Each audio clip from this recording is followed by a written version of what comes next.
Are you a podcaster? Maybe you've got that big idea and you're looking for a network to join. The multi-award-winning Ozcast Network can get your content to eyes and ears all over the world. Join now for the first month free, and you could be featuring this sound at the beginning of your podcast. Ozcast. Simply head to ozcastnetwork.com for details. Ozcast.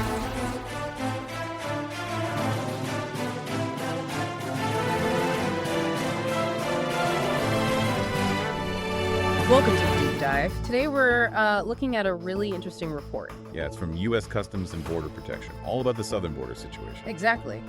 And our main source here is a news.com.au piece calling it an incredible Trump development that, well, maybe isn't getting much airtime.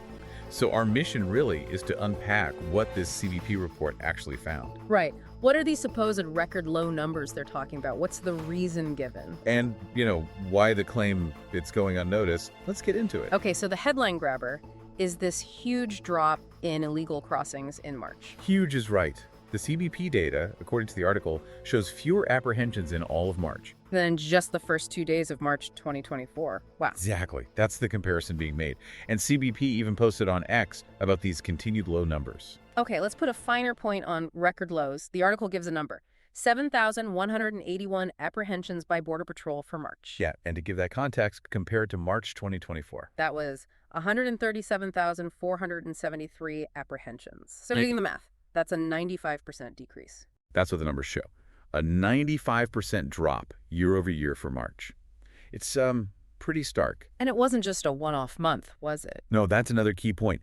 The report apparently says March was the second month straight, Second month. with the lowest daily nationwide apprehensions in Border Patrol history. So it points towards, a trend, not just a blip. Okay, so the big question then, what's the reason? What does CBP say is behind this drop? Well, the main thing they cite, according to the article, is stepped up patrols. More active patrolling along the border. Makes sense. More boots on the ground, potentially. And they specifically mention getting help from the Department of Defense to sort of bolster those efforts. Right. DOD assistance. Anything else? Any other factors mentioned? Yes, and this is quite direct. They state essentially that the message is getting through. What message specifically? The quote highlighted is something like, aliens are receiving the Trump administration's message.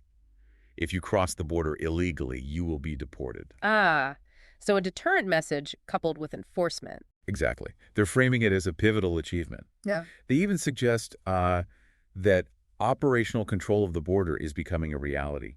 Strong words. Very strong. Okay, that covers illegal crossings. What about people presenting themselves at official ports of entry? Yeah, the Office of Field Operations handles that. Their numbers were down too. How much? They reported about 673 daily encounters nationwide in March.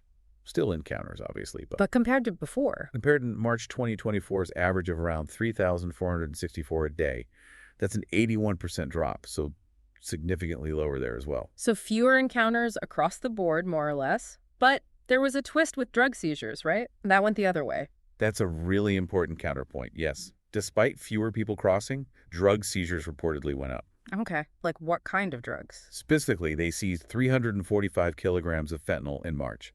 That's up 24% just from February. Wow, just fentanyl. Well, no. Overall, when you combine seizures of things like cocaine, meth, heroin, fentanyl, marijuana, the total is up 47% from February. Huh. So fewer people, more drugs intercepted. Interesting dynamic. It really is. Suggest maybe a change in smuggling tactics or perhaps just more effective interception of the drugs that are coming through. And who gets the credit for the low crossing numbers in the CBP's view? The acting CBP commissioner, Pete Flores, credited the agency's agents, the personnel doing the work. Right.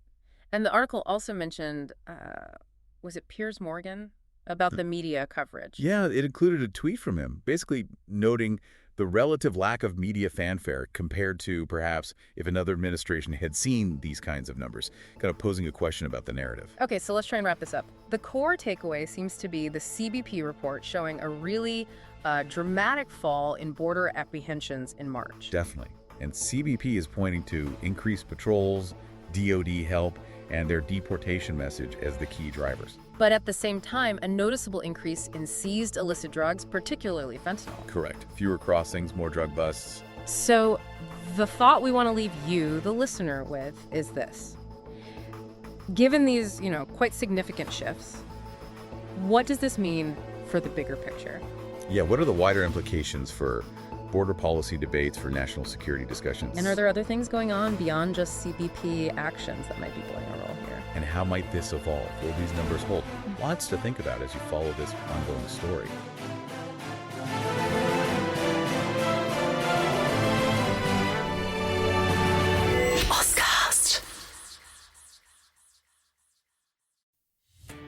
Are you a podcaster?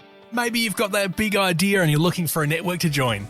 The multi-award-winning Ozcast network can get your content to eyes and ears all over the world. Join now for the first month free, and you could be featuring this sound at the beginning of your podcast. Ozcast. Simply head to ozcastnetwork.com for details.